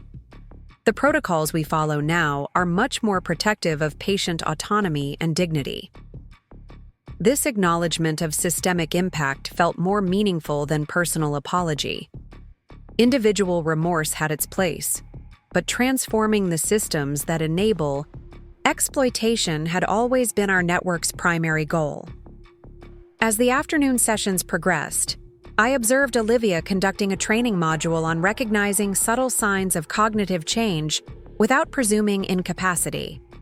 Her own experience with MS-related cognitive fluctuations lending authenticity to her presentation. Jason facilitated a session on financial exploitation warning signs, drawing on his intimate knowledge of the techniques he had once attempted to use against me. The day concluded with a panel discussion including several patients from vulnerable populations who shared their experiences navigating the delicate balance between accepting necessary assistance and maintaining personal autonomy. Their perspectives, simultaneously vulnerable and authoritative, captured exactly why our network's patient-centered approach had proven so effective. As we packed up our materials at day's end, Jason approached with an expression that suggested something significant on his mind. "What is it?" I asked, recognizing the look from countless network meetings over the years. "I've been thinking about the house," he said, referring to my craftsman home that remained the network's headquarters. "About what happens to the network when you're no longer living there." The question of succession planning had been recurring with increasing frequency as I approached my mid-80s. While my health remained relatively good, pragmatism demanded considering the network's future beyond my lifetime. "The trust provisions are clear," I reminded him. "The house transfers to the network permanently after my death, with specific protections to prevent sale or significant modification without unanimous board approval." He nodded. "I know the legal aspects are handled. I'm thinking more about the symbolic significance. That house represents both our worst failure as a family and our most meaningful contribution. How do we honor that complexity going forward?" His question reflected how far he had come from the financially desperate man who had once seen the house only as an asset to liquidate. Now he recognized its symbolic importance to our shared mission. "I think we honor it by continuing to tell the truth," I replied after consideration, "by never sanitizing our origin story into something more comfortable but less authentic. By remembering that meaningful advocacy often emerges from direct experience with injustice." As we drove back to that very house, Jason at the wheel, Olivia's mobility scooter secured in the specially adapted van, I reflected on the decade-long journey from betrayal to purpose. My children's attempt to take my home had ultimately transformed into a mission that had helped secure thousands of other seniors' rights to remain in theirs. That evening, our network's core team gathered in my living room for an informal debrief of the training day. Emma, now 36 and recently made partner at her elder law firm, joined us after putting her young daughter to bed upstairs. Harriet participated, via video call from her rehabilitation facility, her determined recovery evident in her insistence on maintaining involvement despite physical limitations. "I believe today was our most successful training yet," Diana reported, reviewing the evaluation forms. Particularly the patient panel. Their lived experience perspective really shifted the conversation. "That's always been our most effective approach," Jason observed, "balancing professional expertise with direct testimony from those most affected." As the discussion continued, I found myself observing more than participating, taking in the scene of my living room filled with passionate advocates whose work had emerged, however improbably, from my family's darkest chapter. "Eleanor, you're looking philosophical over there," Harriet's voice came through the tablet speaker, still sharp despite her 85 years. "Penny for your thoughts." The question drew everyone's attention, conversations pausing as they awaited my response. "I was thinking about Robert's wisdom," I replied honestly, "about houses being built, but character being the foundation that can't be replaced, and how incomplete that understanding was." "Incomplete?" Olivia questioned, her medication timing allowing a moment of facial expressiveness that highlighted her curiosity. "Character isn't static," I explained. "It's revealed in crisis, yes, but it's also continuously formed through the choices we make afterward. Who we become after our worst failures matters as much as who we were before them." The room grew thoughtful, each person there connected to our network's mission through different pathways, some professional, some personal, but all understanding. The complex interplay between vulnerability and agency that defines the human experience at any age. Later, after everyone had departed and the house grew quiet, I stood in the garden where our network had celebrated its launch 9 years earlier. The craftsman home that had almost been sold from under me now housed not just my personal life, but a mission that extended far beyond property or family legacy. Robert's wisdom about houses and character had guided me through the crisis of betrayal, but the decades since had taught me something equally valuable. Transformation, while never guaranteed, remains perpetually possible. Not through simplistic apologies or performative remorse, but through sustained commitment to living differently in the aftermath of failure. The house still belonged to me, secured by Robert's foresight and legal protections. But its meaning had expanded far beyond personal property to become something neither Robert nor I could have imagined. A headquarters for advocacy, a symbol of resilience, and most remarkably, the setting for an improbable family redemption story that continued to unfold in ways none of us could have predicted. 15 years after my children's attempted betrayal, I celebrated my 87th birthday in the garden of my craftsman home. The weather cooperated beautifully, warm sunshine tempered by a gentle breeze that rustled through the oak leaves overhead. White chairs arranged in casual groupings dotted the lawn, filled with people whose connections to me spanned the entirety of my life's journey. "Speech! Speech!" called someone from the gathering, prompting murmurs of agreement that quickly became a unified chant. Jason approached, offering his arm for support as I rose from my seat at the main table. At 60, my son had grown into his silver hair and lined face, the years adding a dignity that complemented his role as the network's chief legislative advocate. His expression, a mix of pride, love, and lingering traces of an old guilt never completely forgotten, spoke volumes about our complex journey. "I'm not sure 87 earns me the right to subject you all to my philosophizing," I joked, as Jason escorted me to the small podium we'd set up near the oak tree. "On the contrary," called Emma from the front row, where she sat with her 7-year-old daughter, "I'd say it earns you the right to philosophize as long as you damn well please." Sadly, Harriet was no longer with us to offer her characteristically blunt encouragement. She had passed peacefully 2 years earlier at 88, leaving behind a legacy of fierce loyalty and practical wisdom that continued to guide our work. The network's Volunteer Coordination Center now bore her name, a fitting tribute to the woman whose intervention had saved me from my children's scheme. Looking out at the gathered faces, I felt a surge of gratitude for life's unexpected turns. The birthday celebration doubled as a recognition event for the Riverdale Senior Advocacy Network's 15th anniversary, a milestone few had expected us to reach when we began as a small family redemption project. 15 years ago, I began. I found myself in circumstances I never could have imagined.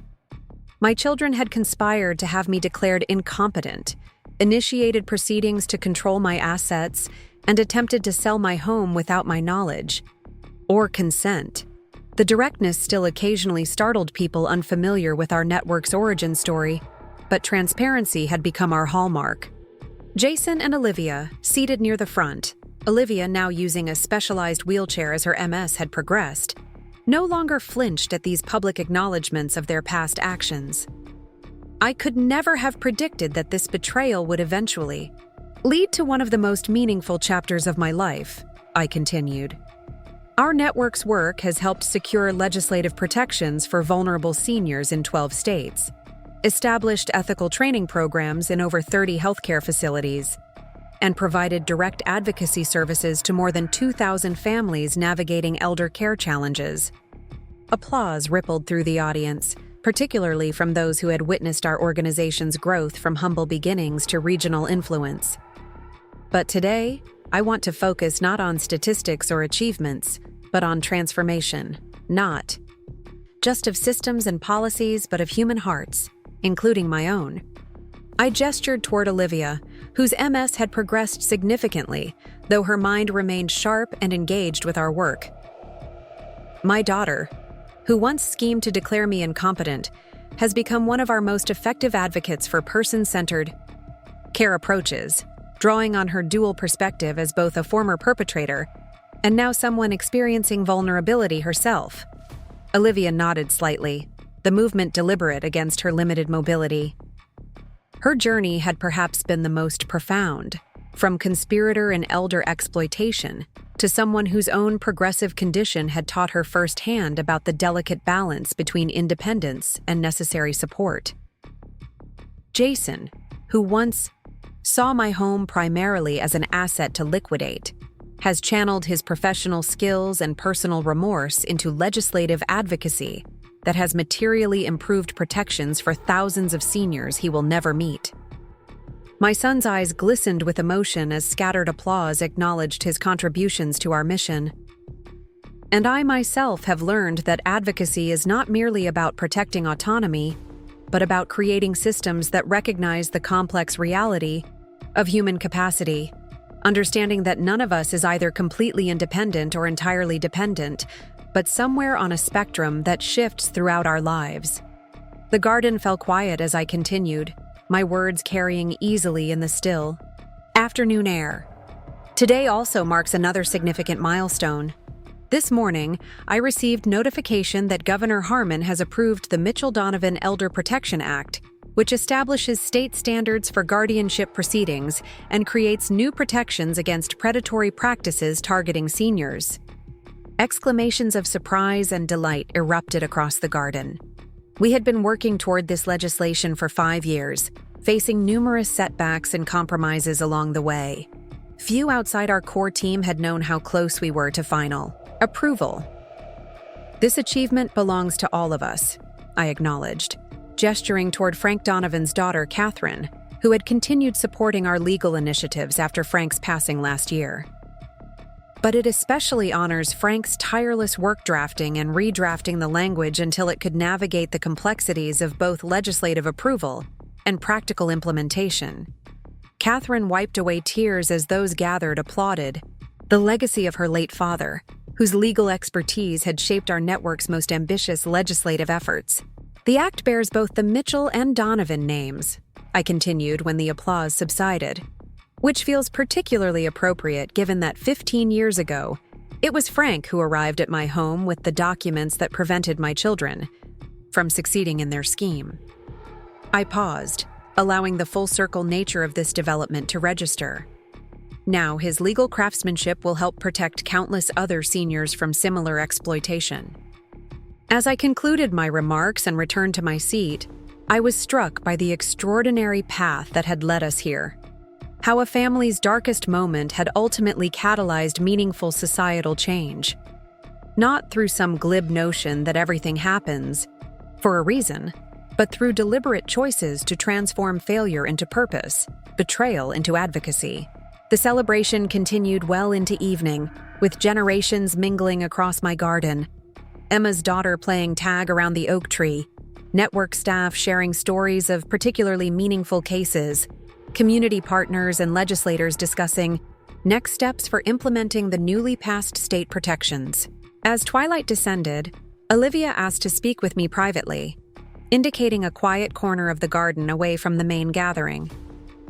Jason helped position her wheelchair comfortably before discreetly withdrawing to give us privacy. "I've been thinking about legacy," she began without preamble, her speech pattern careful but clear. "About what people will remember about our family story after we're gone." I nodded. Understanding this turn toward mortality was natural, as we both faced advanced age. Hers complicated by progressive disease. "Will they remember most that we tried to take your home?" she asked directly.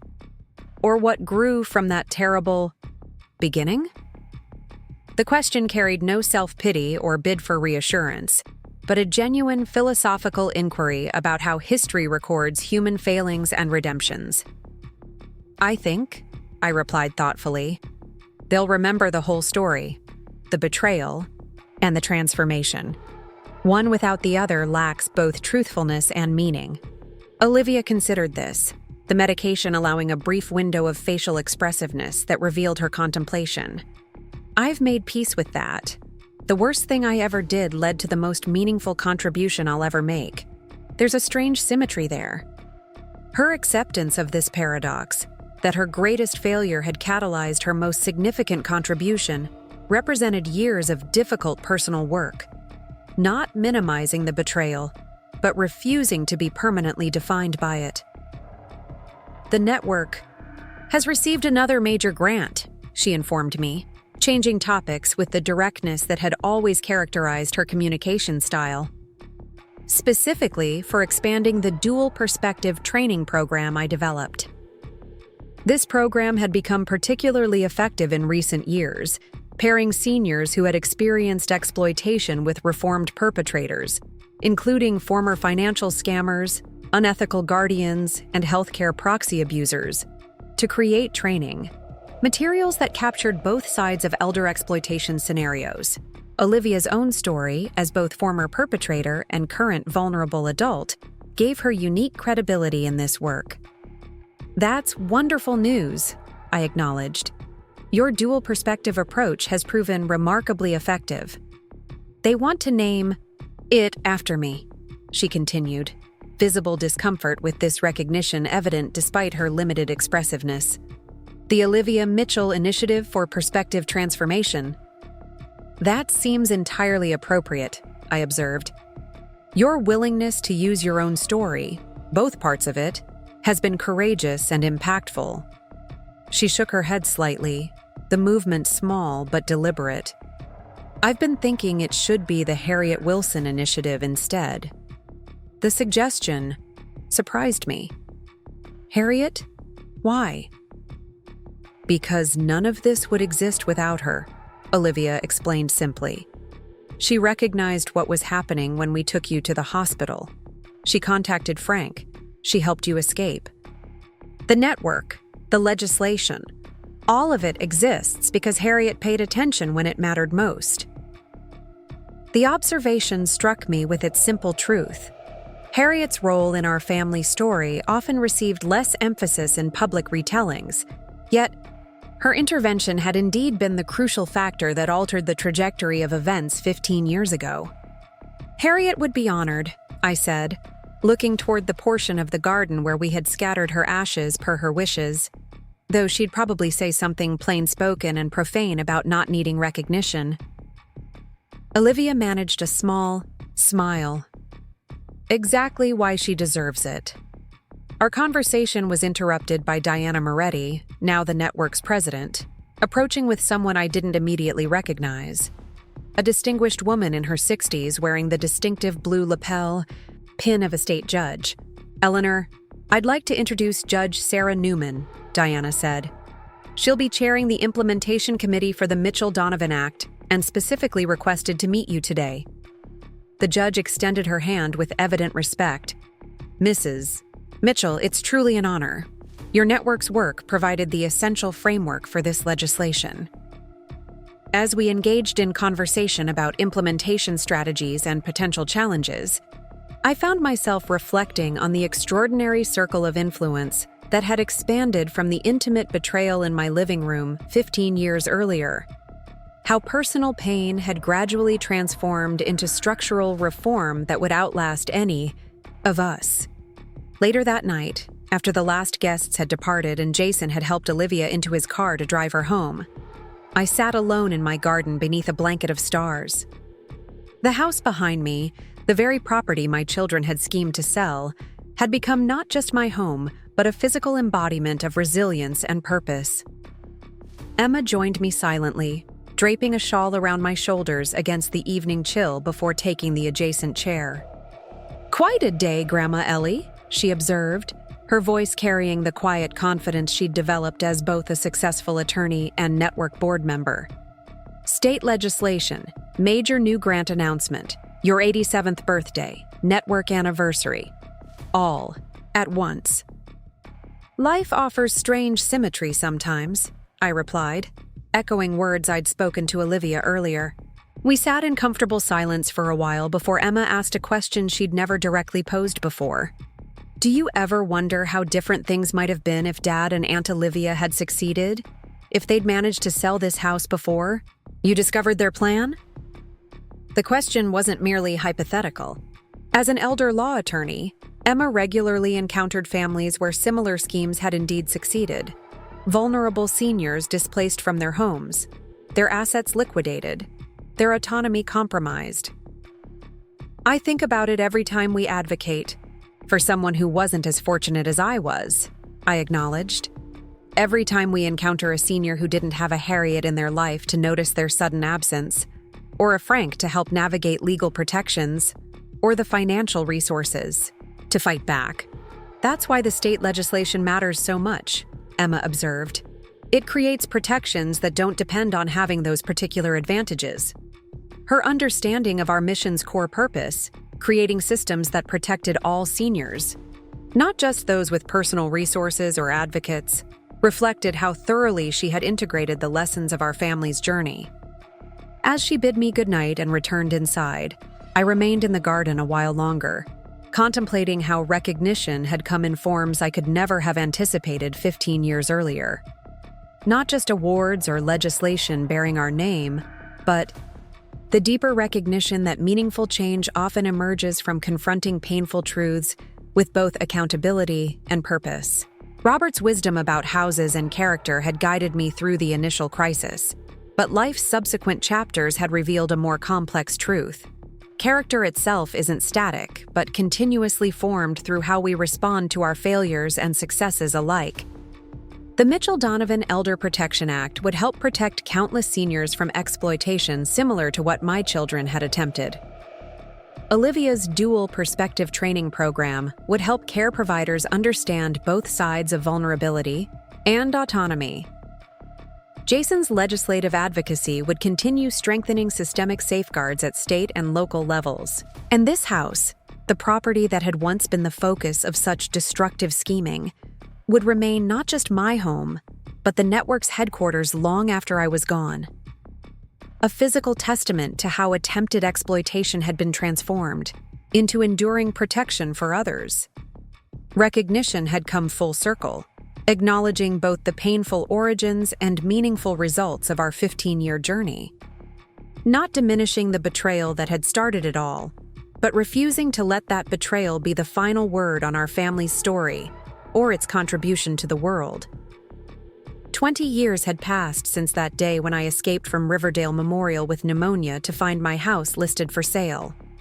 At 92, I now moved cautiously with a walker through the expansive community room of the Riverdale Senior Center, where a documentary film crew had set up their equipment. The Riverdale Senior Advocacy Network had been selected as the subject of a feature-length documentary highlighting innovative approaches to elder protection. And as the founding story, my experience would serve as the narrative anchor. Diana Moretti, now in her late 40s and serving as the network's CEO, directed the setup with practiced efficiency. Under her leadership, what began as our family's redemption project had blossomed into an organization with national influence, operating offices in 6 states and employing over 40 dedicated advocates, educators, and legal professionals. Mrs. Mitchell, would you prefer to sit by the window? The natural light would be lovely, the director suggested, gesturing toward a comfortable armchair positioned to capture the afternoon sunlight. That would be perfect, I replied, settling into the chair with a quiet gratitude for small comforts at my age. The documentary represented another milestone in our organization's evolution, an opportunity to share our model with a broader audience while documenting the unusual journey that had brought us here. The irony wasn't lost on me that my children's attempt to erase me from my own life story had ultimately led to that story being preserved and amplified beyond anything we could have imagined. Emma approached, now 41, and recently appointed as a federal judge after her distinguished career in elder law. She carried a framed photograph I'd requested from home, a simple image of Robert and me standing proudly on the porch of our craftsman house the day we completed its restoration. "Grandma, I brought the photo you wanted," she said, placing it carefully on the small table beside me. "The director thought it would make a nice visual reference point when you talk about the house." "Thank you, dear," I replied, touching the frame gently. Some things should be remembered exactly as they were. I glanced across the room to where Jason sat being fitted with a microphone. At 65, my son had fully embraced his role as the network's public face and chief advocate. The silver in his hair and the lines around his eyes lent him a distinguished appearance that served him well in legislative hearings and donor meetings. The transformation from the financially desperate man who had once schemed to sell my home to a nationally recognized champion for elder rights remained one of life's more remarkable redemption stories. Olivia was conspicuously absent from today's filming. Her multiple sclerosis had progressed significantly in recent years, and just 3 months ago, she had peacefully passed away in her sleep at age 63. Her loss still felt raw, a sharp pain that occasionally took my breath away when I least expected it. Yet even in death, her influence remained profound. The Harriet Wilson Initiative for Perspective Transformation that she had founded, insisting it be named for my loyal friend rather than herself, had become a cornerstone of our advocacy approach, now implemented in over 50 healthcare facilities nationwide. As if reading my thoughts, Diana approached with a gentle smile. "We've incorporated several clips from Olivia's last training video into the documentary. Her explanation of vulnerability from both perspectives is still the most powerful tool we have." I nodded, grateful for this thoughtful inclusion. She would appreciate that her work continues. The documentary director gathered her team for final preparations, then approached me with respectful professionalism. "Mrs. Mitchell, we'll begin with your recollections of discovering your children's plan and how that crisis eventually transformed into this network. Just speak naturally, as if you're having a conversation." As the cameras began rolling, I found myself transported back across 2 decades to that moment of devastating clarity in my hospital room when Harriet had called to tell me my house was being sold without my knowledge. The betrayal had been profound, the pain acute, yet what emerged from that dark moment had proven more consequential than I could have possibly imagined. 20 years ago, I began, my voice steady despite my advanced age, I discovered that my adult children had orchestrated an elaborate scheme to sell my home while I was hospitalized with pneumonia. What they didn't know was that my late husband Robert had anticipated potential problems and placed our home in a protective trust years earlier. I paused, allowing the weight of those words to register before continuing. But this isn't primarily a story about property.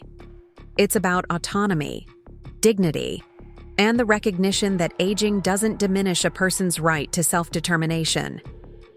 What began as a personal crisis has evolved into a mission that has changed thousands of lives and reshaped how our society approaches elder protection.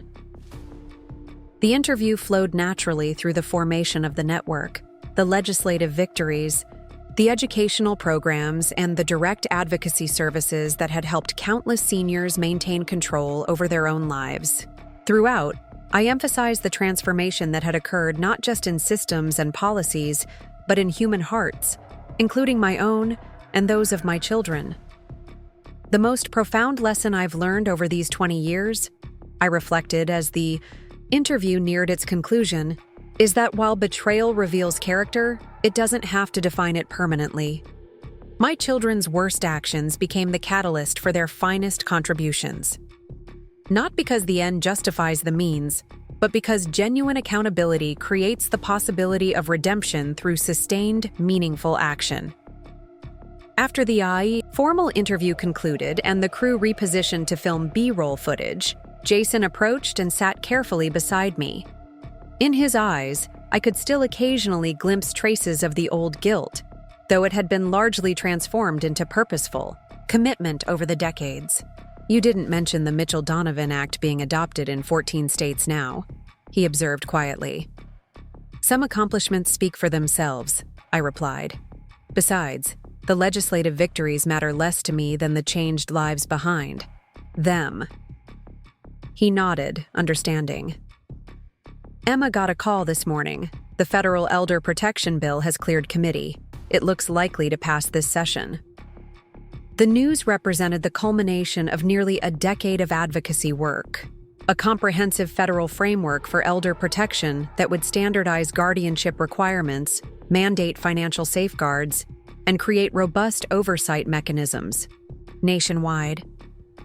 What had begun in my living room as a family crisis resolution would soon become enshrined in national policy. "Robert would be amazed," I said softly. "He thought he was just protecting one house and one stubborn wife." Jason smiled, the expression warming his entire face. He built better than he knew, rather like the house itself. As the filming continued throughout the afternoon, I found myself increasingly reflective.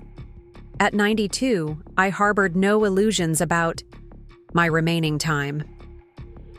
The craftsman house that had once been the center of such conflict would soon pass fully to the network, as specified in the trust Robert had established. Emma's daughter Sophia, now studying gerontology at university, had already expressed her intention to continue the family's commitment to the cause. When the documentary crew finally packed their equipment and departed with promises to return for additional filming the following week, I asked Jason to drive me home rather than to the celebratory dinner Diana had arranged. "Are you feeling all right?" he asked with immediate concern. "Just tired," I assured him, "and wanting to spend a quiet evening in my home." He nodded understanding, helping me carefully into his car for the short drive to the craftsman house that had weathered a century of history, including our family's darkest and finest moments. As we turned onto Maple Street, the late afternoon sun illuminated the house's distinctive silhouette, the pitched roof, the characteristic front porch, the oak tree that had witnessed generations of our family's story. The Riverdale Senior Advocacy Network sign stood discreetly by the front walk, the organization's presence now an organic extension of the home's identity, rather than an imposition upon it. Jason helped me inside and settled me in my favorite chair by the front window, where the fading sunlight cast long shadows across the hardwood floors Robert had lovingly restored decades earlier. "Can I get you anything before I go?" he asked. "I'm fine, dear. Just some quiet time with old memories." After he departed, I sat in the gathering twilight, contemplating the extraordinary arc of our family's journey.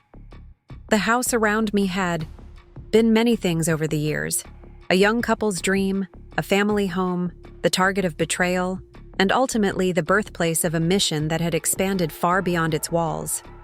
On the side table beside me sat 3 framed photographs that captured the essence of that journey. Robert and me on the day we purchased the house, my children standing beside me at the network's launch, and a recent image of Emma testifying, Before the state legislature, her passion for elder justice evident in her expression, the documentary would preserve our story for future advocates. But the true legacy wasn't in film or even in legislation.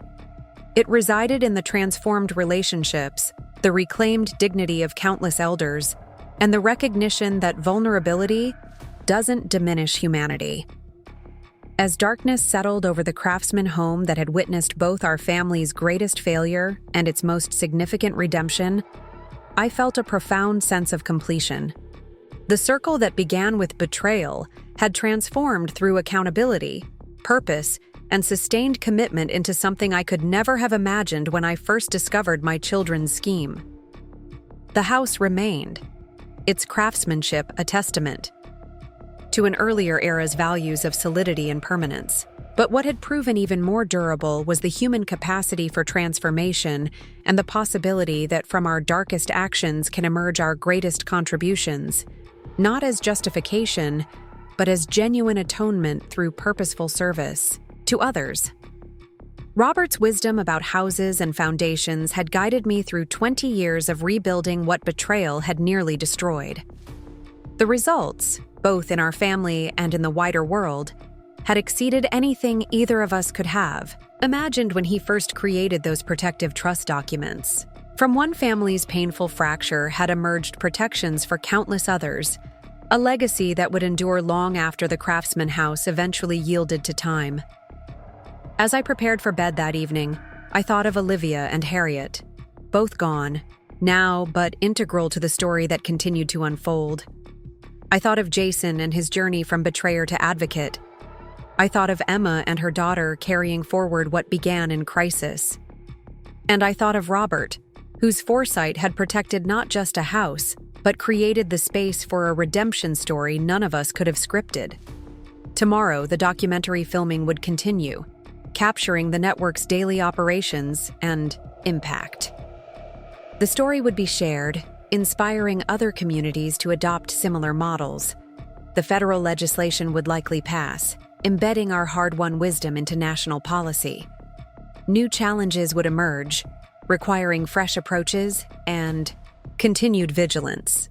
But tonight, in the quietness of the home that remained mine through 2 decades of extraordinary change, I felt the profound satisfaction of knowing that what my children had once attempted to take from me had ultimately been transformed into something that gave immeasurably more to others. Not despite the betrayal, but because we had all chosen to create meaning from it rather than be defined by it. The craftsman house stood solid in the darkness, its century-old beams and carefully preserved details a testament to craftsmanship and care. Just as Robert had predicted, the foundation had proven stronger than the storms that assailed it. Up. Next, you've got 2 more standout stories right on your screen. If this one hit the mark, you won't want to pass these up. Just click and check them out.